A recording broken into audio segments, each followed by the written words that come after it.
بتائیں اگر مجھے پارٹی یہ فرائض تفویض کرتی ہے، میں سمجھتا ہوں کہ ان حالات میں گورنمنٹ کو ایک ایسے اپلیکیشن دینے کی ضرورت ہے جو نہ کہ صرف ان کے ان کو عوام کے سامنے لائیں، بلکہ زیادہ سے زیادہ ان کو یہ بتائیں کہ جس چھوٹی چھوٹے مینڈیٹ کے ساتھ آپ نے حکومت بنائی تھی، دیکھیں آپ لوگ دیکھ رہے ہیں جو لوگ ان کو جتوایا گیا وہ خود آ کے کہہ رہے ہیں PTI کی سیٹیں ہیں، MQM کو جو 17 سیٹیں دی گئی ساری کی ساری 1,20,000 1,30,000 کے مارجن سے ہم نے دی تھی۔ 5,000 اور 6,000 سے زیادہ ووٹ کسی ممبر امیدوار کو جو MQM سے تعاون کو نہیں پڑے،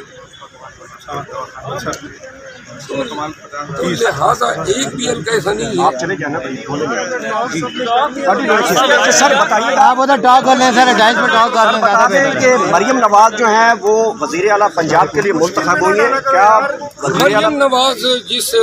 صوبے کے لیے نامزد ہوئی ہے ان کی جو سیٹیں ہیں ہماری اسٹیمیٹ کے مطابق 41 سیٹیں ہیں صوبائی اسمبلی کی،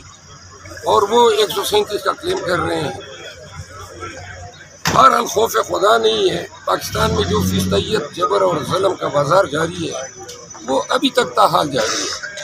اور اس چوری شدہ مینڈیٹ کے ساتھ پہلے یہ ملک کا مال چوری کرتے تھے، خزانے سے پیسے چوری کرتے تھے، اب یہ اس راستے پہ بھی آ گئے کہ یہ مینڈیٹ بھی چوری کرنے لگے ہیں۔